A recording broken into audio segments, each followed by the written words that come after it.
começando o aulão que vai te ensinar os 3 principais passos para você conseguir fazer o TCC na prática.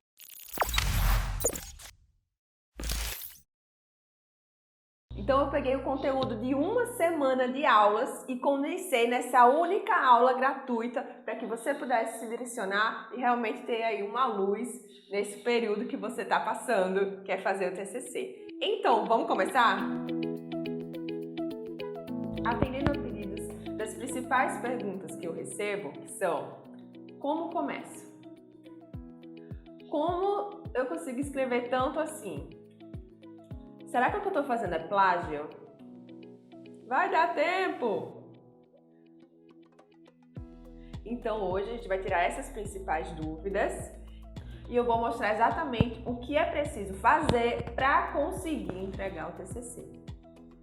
Isso com uma orientação super prática, que é a minha vibe, tá? E com foco total na execução. A Lara mesmo, o problema dela é que ela deixava sempre para depois. Porque toda vez que ela ia trabalhar em cima do TCC, ela via que ela perdia muito tempo, demorava muito, e toda essa demora só fazia com que ela demorasse de novo para tocar de novo no TCC, e aí sem contar as interrupções da família. Já a Rayane, ela estava com um filhinho recém-nascido, então demandava muitos cuidados dela, então era muito difícil realmente parar e se concentrar, nessa situação. Já a Isabela, ela estava próxima de ser jubilada e a questão com ela eram as distrações na internet. Então, ela estava lá, na internet Campo Livre, queria escrever o TCC, mas como não sabia como fazer, o tempo ia passando só com distrações. E a Marcela achava difícil conseguir parar a rotina dela para focar no TCC, porque tem que cuidar dos filhos, da casa, ir para o estágio, para a faculdade, o tempo perdido no transporte público. Então o dia passa assim, e a pessoa ainda tem que parar e focar no TCC, é bem difícil. Então a gente vê que a realidade dessas pessoas, na realidade, elas estavam com problemas de produtividade e organização de rotina. No caso da Larissa, ela escreveu praticamente o TCC inteiro, só que aí depois ela viu que o tema não tinha sustentação, então ela escolheu um tema que atrapalhou e aí ela teve que recomeçar. E aí perdeu muito tempo tendo que recomeçar. Ou eu mesma que mudei de tema várias vezes, porque eu não me identificava mais, porque depois eu via que não ia ter tanta utilidade assim, e depois eu demorei muito para encontrar a bibliografia. Então, nessa situação, nosso caso a nossa dificuldade era escolher e delimitar o tema. Por último, a Bárbara se perdia quando eu ia tentar escrever. Então, ela não sabia exatamente o que é que tinha que ser escrito e ela queria muito fazer as coisas corretamente, fazer um trabalho bem feito. Então, ficava um pouquinho com perfeccionismo misturado com não saber como fazer e aí ficava uma paralisação só. Então, o que faltava a ela mesma era saber um jeito simples de organizar as ideias no papel. Então, qual é o grupo que você mais se identifica nesse momento? Você está com dificuldade na produtividade e encaixar o TCC na sua rotina? Está com dificuldade em escolher um tema bom? Está com dificuldade, está percebendo que a sua estrutura que está falha? Está com dificuldade para escrever, não entende a BNT? Ou no fundo está com medinho de apresentar? Ou tudo isso junto? Então calma, que todas essas dificuldades são muito comuns para fazer o TCC. Então, raramente tem um caso assim excepcional. Quase todo mundo passa isso, tem um certo sofrimento para escrever. Mas mesmo assim, sejam as meninas do exemplo, inclusive eu, todas nós conseguimos. Visita da DAI, trazendo toda a bagagem de praticidade, me trouxe clareza, objetividade, saber o que você tem que fazer no trabalho e energia positiva, porque também você tem que melhorar seu campo enérgico, O meu estava baixo, eu estava cada vez menos acreditando que eu ia conseguir chegar ao final. E aí ela trouxe praticidade, e a energia dela também, toda essa carga positiva fez com que realmente eu acreditasse, não, isso é um trabalho que depende muito de mim e da divisão das tarefas para que eu consiga concluir. E assim eu concluí o TCC. Mas não conseguimos aleatoriamente, teve um método por trás. Então, assim, eu passei 2 anos para conseguir realmente entregar o TCC, 2 anos. Isso porque eu escolhi tema errado, eu escolhi tema sem bibliografia, comecei a escrever uma coisa que não tinha sustentação. Então, eu tentei escrever o TCC por 4 vezes. Só na quarta que realmente eu consegui. E nesse intermédio, enquanto eu não conseguia fazer as coisas, eu ia deixando outros projetos entrarem na frente e o TCC ficava sempre em último plano. Mesmo que ele estivesse ali coladinho precisando entregar, ele ficava em último plano, né? E aí, só quando eu realmente decidi que, tem que dar um jeito nisso, eu preciso encerrar esse ciclo, não aguento mais, tipo, não ter terminado a faculdade ainda. E aí, eu consegui, em 3 semanas, começar e terminar um trabalho de 70 páginas, que foi extremamente elogiado e recomendado como exemplo de trabalho metodológico mesmo, de originalidade, né? Então, muito feliz. E aí eu comecei a pegar, eu não fiz isso aleatoriamente, né? Então, para eu conseguir fazer essa evolução em 3 semanas, eu descobri algumas coisas básicas que antes que sem elas eu perdia muito tempo. E é isso que eu vou mostrar para vocês já já. E aí eu comecei a pegar e aplicar isso nos meus colegas, nas pessoas que eu conhecia que também estavam sofrendo. Mas então vamos lá para a aula de hoje, que eu peguei todas aquelas principais dificuldades, certo? E condensei nessas duas, que é pessoas que está sendo muito difícil começar, então não anda com TCC porque não sabe realmente como começar, e pessoas que já começaram, mas elas estão evoluindo muito devagar e está travando muito. E eu posso dizer que essas duas grandes dificuldades nascem principalmente da pessoa não ter clareza de todos os passinhos que são necessários para construir o TCC. Então, não sabe qual é o passo que precisa fazer agora e nem qual é a próxima coisa para fazer, porque aí se você não sabe qual é a próxima coisa que vai fazer, o que é que acontece? Você fica muito tempo naquela fase onde você já sabe. Então, por isso que fica muita gente aí só lendo. Então, lê.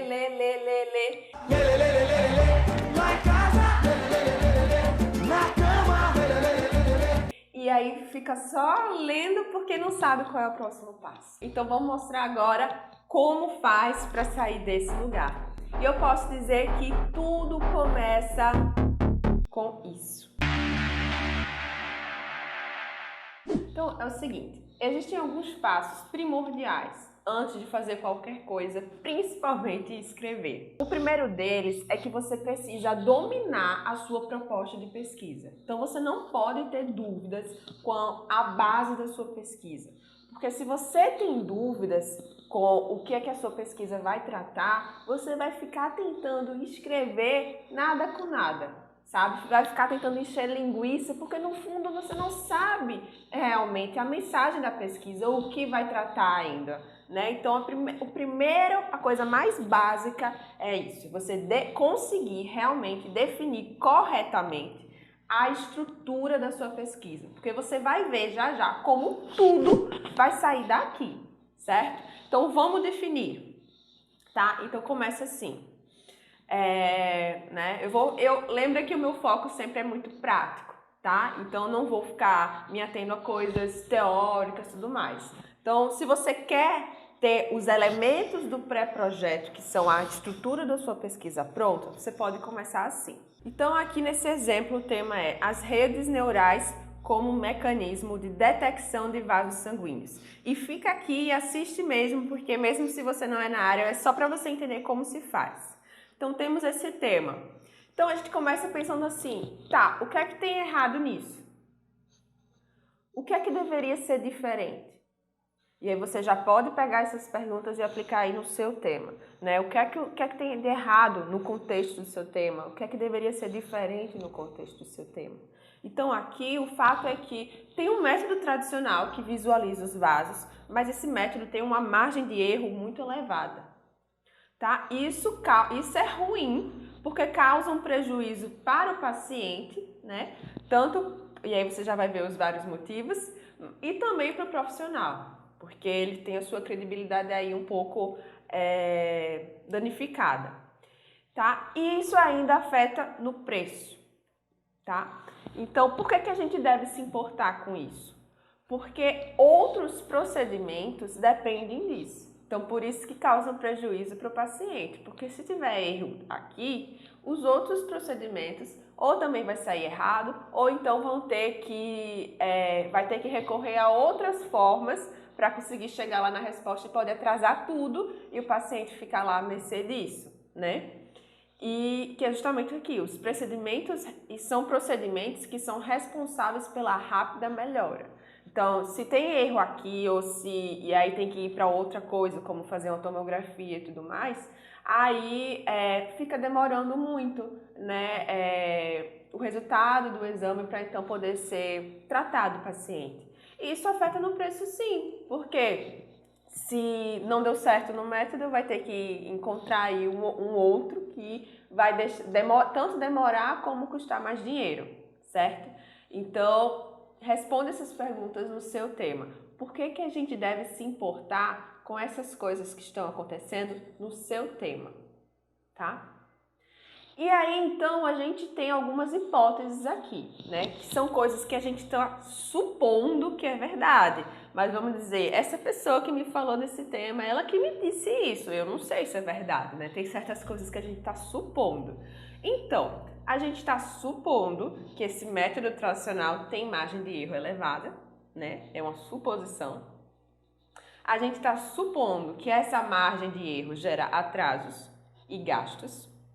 Tá? E o paciente sai desgastado.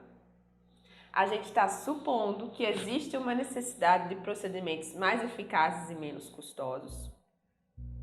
E a gente está supondo que tem uma tecnologia da espectrofotometria que permite o aumento da acurácia a um baixo custo.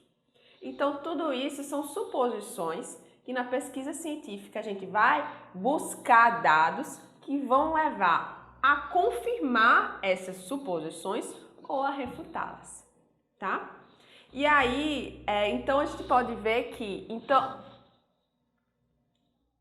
então a mesma coisa ao seu tema. O que é aquilo que para você parece até uma verdade absoluta, mas que no fundo você só está supondo, porque isso vai ter que ser verificado.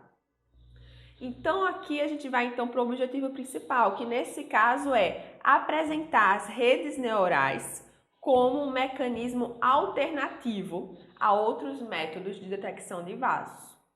E aí os objetivos, e aí lembrando que o objetivo principal, né, na parte de objetivos o verbo sempre é no infinitivo, né? Inclusive no caderno de exercícios para fazer o TCC, lá tem uma listagem de verbos de acordo com o propósito da sua pesquisa. Então pode ser explicar, descrever, né, relatar, tudo mais, e ele já ajuda lá a decidir qual verbo colocar.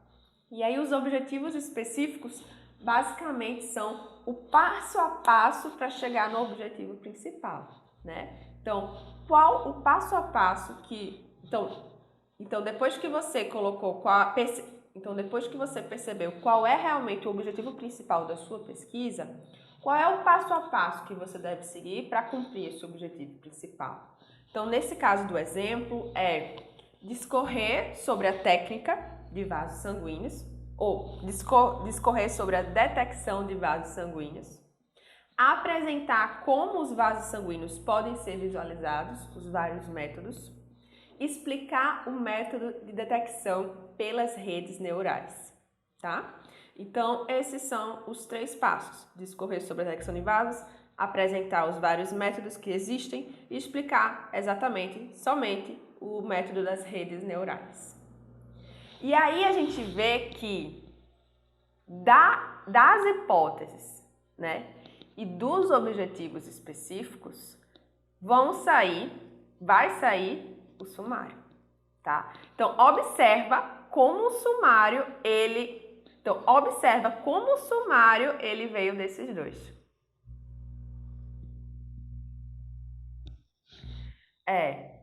Então tem a introdução, né, o referencial teórico, que aí vai ser de acordo o referencial teórico.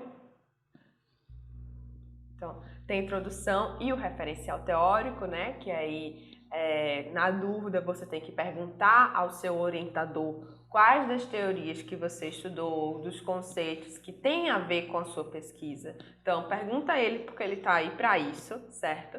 Talvez você já tenha algumas ideias, mas confere com ele. Mas observa aqui esse capítulo 2. O capítulo 2 está falando sobre detecção de vasos, que é o quê? O objetivo específico 1, discorrer sobre a detecção de vasos. Detecção de vasos. Aí depois está falando sobre métodos de detecção, que é o quê? Esse objetivo 2. Apresentar os vários métodos. E, né, método X, método Y, método Z, né? Então, vai indo. E o capítulo 3 é as redes neurais aplicadas à detecção de vasos, que nada mais é do que o quê? Isso daqui, explicar a detecção pelas redes neurais, né? Então, você vê que o sumário inteiro, né, cada grande capítulo ou cada tópico do capítulo veio, na verdade, dos objetivos específicos, certo? E da percepção do que você vai ter que comprovar, né, ou verificar nas hipóteses. E aí isso aqui é tão importante que, só para você ter uma ideia do problema, o problema vai constar na introdução, que vai precisar também ter essa importância que vai dar origem à justificativa. As hipóteses também vão constar na introdução. O objetivo principal, os objetivos específicos. E aí, no caso dos objetivos específicos, a gente vê como eles são importantes para a gente perceber os capítulos, o sumário. E principalmente as hipóteses, elas são importantes na argumentação, porque a gente no futuro a gente vai estruturar um roteiro baseado justamente nisso daqui que a gente percebeu, nessa sequência que a gente percebeu que precisa ser verificada. Então, tudo começa aqui com a estruturação dessa base da pesquisa. Então, se aqui tem domínio, você vai conseguir ter sustância para conseguir escrever, para bancar a sua pesquisa. E se tiver feito corretamente, toda a sua pesquisa vai estar correta. Também, se tiver algum erro aqui, quando você for escrever, a sua escrita vai acusar esse erro, né? Então, esse é o primeiro passo. Você precisa construir a estrutura da sua pesquisa ou revisar os elementos do pré-projeto para saber se eles estão realmente de acordo. E aí, uma vez que a gente tem essa base, certo? Ok. Aí a gente vai para um roteiro, tá? Então, o roteiro não é só fazer um sumário, não. Então, o sumário ele tem aquela perspectiva macro, mas a roteirização que a gente está falando aqui é estabelecer tópico por tópico e subtópico por subtópico, minuciosamente, o que você vai escrever. Então, assim, você tem um mapa muito prático. Então, tipo, o que é que eu vou escrever agora? Só eu olhar a sequência, tá na hora de escrever sobre isso. Aí eu pego e sigo essa sequência. E aí eu tiro aquele peso de deixar tudo na minha mente, tentando apelar para a inspiração. Não, você olha o seu mapinha, você olha o seu roteiro e vê, tá, agora é hora de tratar o subtópico X. E aí você vai e continua. Então, não dá para você começar a escrever uma monografia sem ter um roteiro previamente planejado, sabe? Então, a gente não está escrevendo só uma redação que dá para ir surgindo daqui da cabeça. Não, tem que ser tudo já previsto. Vê só como a Karina ficou entusiasmada depois que ela aprendeu a fazer a roteirização e as técnicas de escrita que você vai ver já já. Dai, desculpa vir aqui de novo te encher, mas menina, eu comecei a fazer minha tarefa do dia. Dai do céu, o negócio flui, menina. Olha, não tenho nem palavras para te agradecer, tá sendo muito legal. Eu já, em pouquinho tempo, em menos de uma hora, eu já consegui pegar vários trechinhos, sabe? Nossa, sem palavras, só gratidão. Ok, mas então como é que faz esse roteiro? Tudo começa com a decomposição, né? Então você começa a estruturar, tem esse tópico, tá? Dentro desse tópico, o que é que eu posso falar sobre ele? Eu posso falar sobre isso, isso. Ok.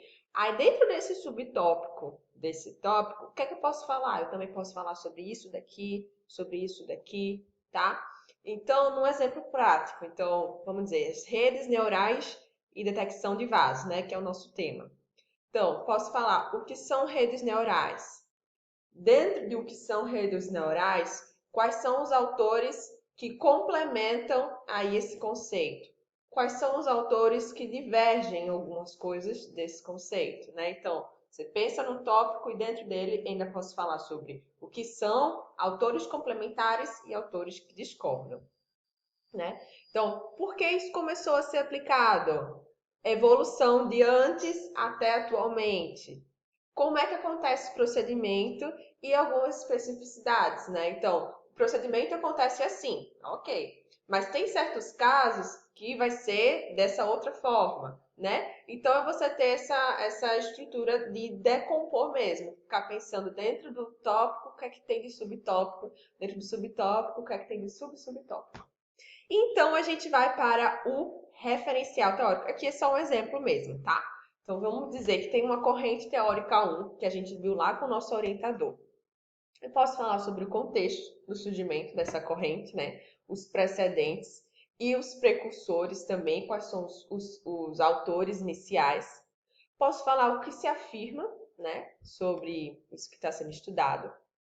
Não, que essa teoria afirma sobre o objeto que está sendo estudado. Posso falar sobre pesquisadores que complementam, pesquisadores que divergem, né? E a mesma coisa com a outra corrente teórica.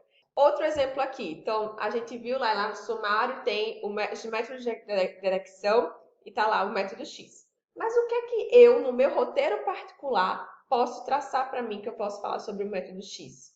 Eu posso falar sobre o que consiste esse método X, de acordo com o autor A, também de acordo com o autor B. Situações recomendadas, posso falar sobre vantagens e desvantagens desse método X. Então, vai um pouco da sua criatividade mesmo e de percepção do que pode ser falado sobre esse método, que é interessante, tá? Então, você deixa as ideias fluírem bastante, que é um procedimento também conhecido como brainstorming, né? Que já vou falar mais sobre um pouquinho sobre isso. E depois que você pensou aí, eu posso falar sobre tudo isso daqui, aí tá na hora de você colocar eles em sequência, porque você tem que organizar, tipo assim, vou começar falando sobre esse tópico, mas depois eu vou falar sobre em que consiste.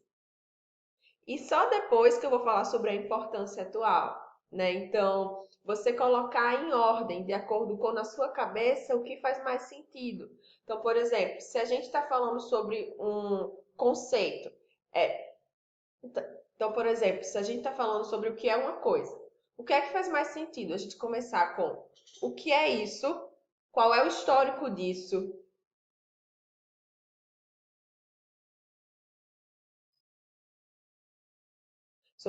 o que é isso.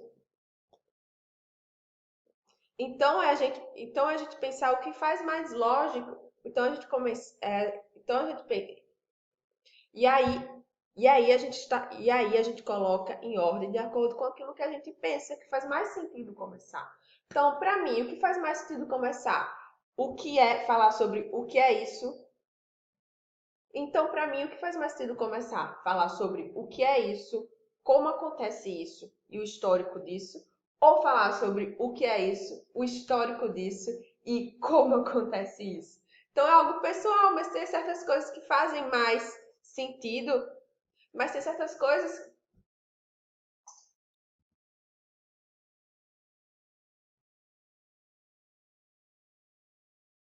tá? Então, aí a gente estabelece uma ordem, por exemplo. Tá, então aí a gente estabelece uma ordem, tipo, eu vou começar a falar sobre as origens, depois eu vou falar sobre em que consiste isso, né, o que é isso. E aí, por último, eu falo sobre a importância atual, tá? Então, tem certa ordem que faz mais sentido que outra. Então, por exemplo, não vale a pena eu falar sobre, talvez, sobre os debates atuais se eu nem definir o que é isso, o conceito, né? Então, geralmente, o conceito vem antes dos debates, o conceito vem antes de como funciona, né? Então, você colocar nessa cabeça em ordem mesmo, de acordo com a lógica que você quer passar. E aí, então, a gente se caminha para o último passo, que é expandir os parágrafos, né? Expandir esses tópicos e subtópicos que a gente fez lá no roteiro. E o que eu vou falar agora são alguns artifícios que você precisa para conseguir escrever mais. Mas esses artifícios ainda não são as técnicas de escrita que eu mostro só para o treinamento fechado, tá? Então, as técnicas de escrita aproveitam o momento onde você está lendo para conseguir já escrever, já focado, sem pensar em mais nada, já focado, somente o que importa e já alinhado com a BNT. Né? Então, se eu fosse inserir nessa aula aqui, ia ficar muita confusão, muita coisa. Então, eu deixo só reservado realmente ao curso completo, ao treinamento fechado. Que realmente foi a grande diferença, que a pessoa, aprendendo a fazer isso, ela aprende a escrever qualquer coisa. E vê só o que a Bárbara falou depois que ela aprendeu essa técnica de escrita.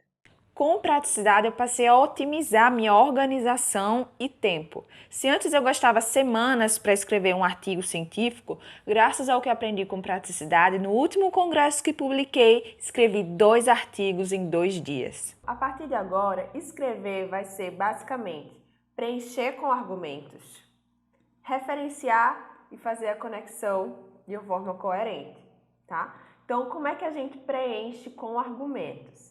A gente tem que entender que essa é uma pesquisa científica e, por ser científica, a gente precisa provar as afirmações feitas e as conclusões extraídas. Então, não é uma coisa assim qualquer, né? Tem todo um método para garantir a veracidade, né? E que os argumentos, eles realmente são válidos e que, senão, os resultados estariam enviesados, né? Então, isso não pode acontecer num estudo científico, né? Tem que ser tudo provado, confirmado, né? E por isso que as fontes têm que ser confiáveis também, tá? Então, de onde vêm esses argumentos válidos?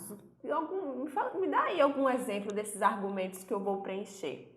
Então, o texto ele vai ser cheio de argumentos de autoridade, né? Que são as nossas citações. Então, eu pego uma autoridade que fala que as estratégias de ensinagem são as ferramentas e os meios que os professores utilizam. Ok. Para ter um ambiente de aprendizagem. Ok, sou eu que estou falando isso? Não. Quem está falando? São as autoridades Miranda e Tonini, tá? Então, eu vou preencher com vários argumentos, com várias autoridades isso. E eu vou preenchendo com argumentos. Assim como com dados e estatísticas e porcentagens. Então, por exemplo, aqui na situação, diz que incapazes de converter o que lhes foi ensinado em resultados e sendo subutilizados, os jovens brasileiros de 18 a 24 anos amargam uma taxa de desemprego de 27,3%, mais que o dobro da taxa de desemprego do total da população ativa, de acordo com o IBGE. Tá? Então, naquela situação, eu tenho que mostrar que tem um argumento que os jovens brasileiros estão sendo subutilizados, sim, e que os jovens brasileiros eles não estão conseguindo converter o que eles aprenderam em algo propício para o mercado. Então, se eu estou falando esse argumento, como é que eu vou provar isso? Pode ser que não. Então, eu vou provar que com essa taxa de desemprego daqui, a gente pode concluir isso, tá? E a fonte é confiável, que é o IBGE. Então, esse é outro tipo de argumento. E ainda tem o argumento da causa e da consequência, que é, olha, os empregadores, eles reconhecem que os universitários têm alta competência técnica, mas eles fazem ressalvas no quesito de atitudes e habilidades sociocomunicativas dos alunos, né? Então, além desse déficit de soft skills, tem ainda o fato do desemprego ou subemprego de graduados. Então, isso daqui nos leva a uma consequência ou uma conclusão, né? Que é, bom, dessa forma, provavelmente, o diploma, ele está aí entrando em declínio e, segundo esse autor daqui, ele está sendo reduzido a nada mais do que o mínimo requisito esperado, né? E aí, como resultado disso, como consequência disso, os universitários lutam para conseguir um emprego depois de graduados. E tal realidade questiona a verdadeira efetividade do ensino superior. Então, para eu falar aqui que a efetividade do ensino superior está sendo questionada, eu precisei mostrar ainda outros argumentos, que foi isso e isso. Então, um texto, ele vai ser constituído todo de vários argumentos de autoridade, dados, mostrando causas e consequências, e já tem vários outros tipos também que a gente não está abordando aqui. E aí, depois disso, o que a gente vai fazer? A gente vai referenciar. Então, sabe o que é isso daqui? Isso daqui é um roteiro com vários subtópicos, tá? Já colocados com os argumentos dessas pessoas daqui, dessas entidades, tá? Assim. Então, olha como a gente vai referenciar. Então, aqui está falando sobre competências, certo? E aí, a gente não pode simplesmente escrever sobre isso. As competências, vou pegando o texto lá da OECD e vou escrevendo. Não, isso daí é plágio. Plágio, basicamente, é você pegar uma ideia ou uma afirmação de uma outra pessoa e você assumir como sua. Então você não pode fazer isso. Você tem que sempre referenciar, ó, isso daí não é meu. Isso daí quem diz é aquela autoridade ali, tá? Então olha como isso aparece no texto. Então, no estudo sobre a definição de competências, certo? A organização, a OCDE, ela diz o seguinte, sou eu que estou dizendo não, tá? Foi tirado desse texto de Zabala e Arnal, tá? Na mesma coisa aqui. Ainda sobre o tema, fala-se sobre tudo isso. Sou eu que estou dizendo não, é o Le Boteff que está dizendo, tá? Então aqui você tem que obrigatoriamente inserir a referência daqui. Isso em cada frase que você fizer, tá? Não em cada frase, mas em cada afirmação que você fizer, tá? Então, por exemplo, aqui, o Campos, ele diz isso. Então, Campos amplia o debate dizendo que podem ser transferidos para outros contextos. Tá lá, tá indicado aqui, o Campos, né? Aqui. Inclusive, no curso, a gente mostra direitinho qualquer dúvida que a pessoa possa ter em relação à citação. Aqui eu quero mostrar a você como é que a referência ela é embutida. Continua acompanhando para que você possa entender tudo de uma vez aí em relação ao seu TCC. Então, continuando com a referência aqui, nessa situação daqui, aí foi Zabala e Arnal, eles denunciam isso, tá? Então, todas as informações que eu estou falando, não sou eu que estou falando que, olha, a qualificação que os estudantes universitários recebem negligencia as habilidades necessárias. Porque tem gente que pega essa ideia do outro e coloca aí, estou fazendo lá o meu texto e tudo mais, e não sabe o que está fazendo, é plágio, ou às vezes sabe. Certo? Então, gente, não tenham medo de fazer a referência, de mostrar aqui quem são os autores que estão falando isso. E aí, por último, aqui que fala sobre, no texto, né, e fala aquele dado, né, que há uma taxa de desemprego de 27,3%, né, e quem está falando isso é o IBGE, e aqui tem a marcaçãozinha que está aparecendo na nota de rodapé, né, explicando melhor. Beleza? Então, depois que você preencheu com argumentos, depois que você fez as referências, aí a gente vai para a última parte, aí a gente pegar todas essas ideias que podem estar soltas e conectá-las. Então, quando a gente lê um texto, a gente sabe que sempre tem a preocupação de fazer um gancho entre os parágrafos, né? Um parágrafo, ele estabelece uma relação de sentido com um outro parágrafo. E esse gancho precisa ter, não pode ser ideias soltas assim, não. Então, vou mostrar como se faz isso agora e vou fazer um exercício com você. Fica até aqui para que você entenda tudo direitinho, ok? Então, vamos lá. Quando a gente vai fazer esse gancho entre os parágrafos, a gente usa conectores, tá? Que a gente aprendeu lá na aula de português. E para você relembrar isso, eu vou fazer aqui rapidinho o exercício. Tá estranho? E aí eu quero que você me diga se as conexões que foram feitas, elas fazem sentido ou elas estão estranhas. Então vamos lá. O brinquedo terapêutico tem uma série de benefícios. Por outro lado, o objetivo desse trabalho é descrever o uso do brinquedo terapêutico. Então, você achou meio estranho?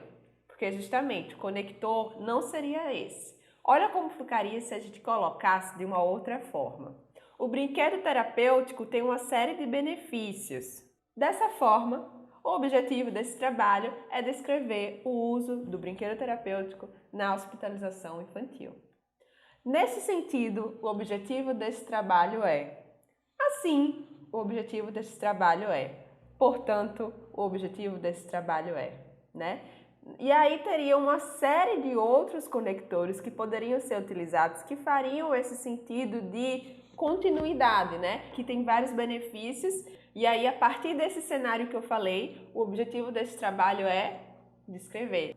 Então, a forma mais prática de decidir é você perceber, esse conectivo, eu estou entendendo o que está dizendo, tá meio estranho, certo? E você teste, se eu colocar dessa forma, vai soar melhor? Vai, né? Nesse sentido, o objetivo desse trabalho é, certo? E aí você vai testando aquele que soa legal, que faz sentido, e aquilo que parece estar estranho.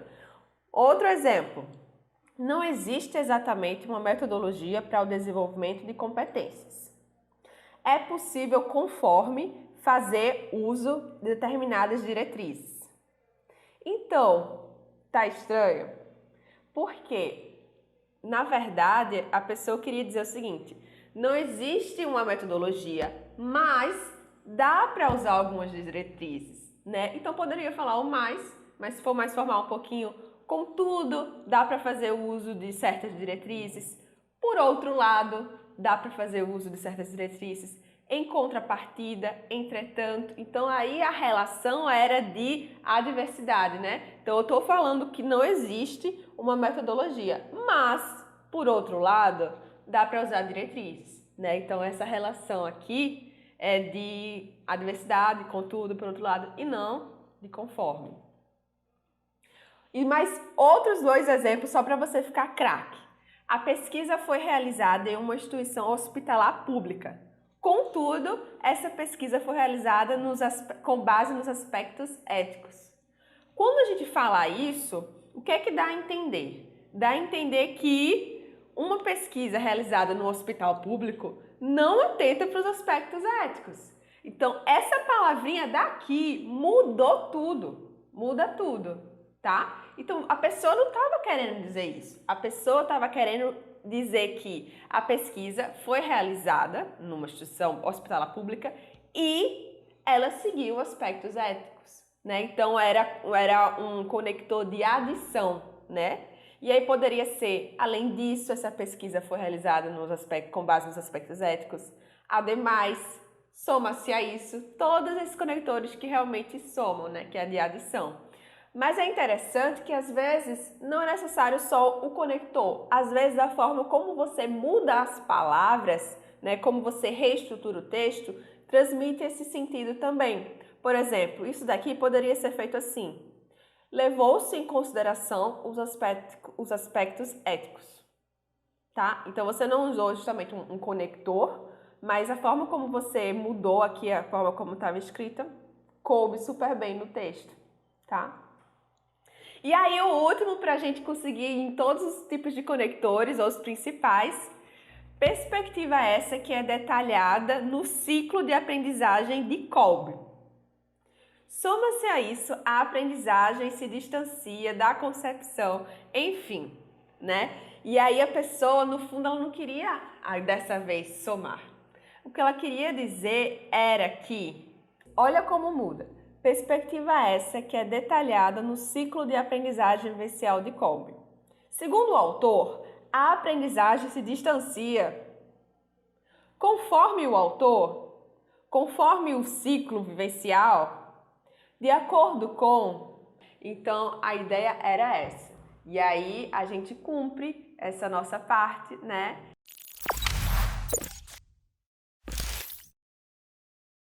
Oi, meu nome é Mayara e eu sou formanda do curso de Direito. A minha maior complicação era o TCC. Na realidade, eu tinha muita dificuldade, primeiro, em achar o tema, segundo, como pôr em prática todos os anos de trabalho, da faculdade. Ela me ajudou bastante, eu tô me sentindo muito mais confiante depois que ela me ensinou técnicas. Vale muito a pena você seguir os conselhos dela. Eu tenho certeza que o meu trabalho vai ser um sucesso e espero que eu receba a nota máxima. Obrigada! Oi gente, meu nome é Nathalie. Eu estava com dificuldade em organizar a sequência do meu TCC. Ela me ajudou a organizar principalmente a estrutura, que era o que eu tinha mais dificuldade. E além disso, ela me ajudou na conclusão, nos resultados, no referencial teórico, ela me deu umas dicas. O encontro com ela foi bastante proveitoso e eu consegui entregar meu TCC dentro do prazo. Obrigada, Dai, obrigada pelas suas dicas.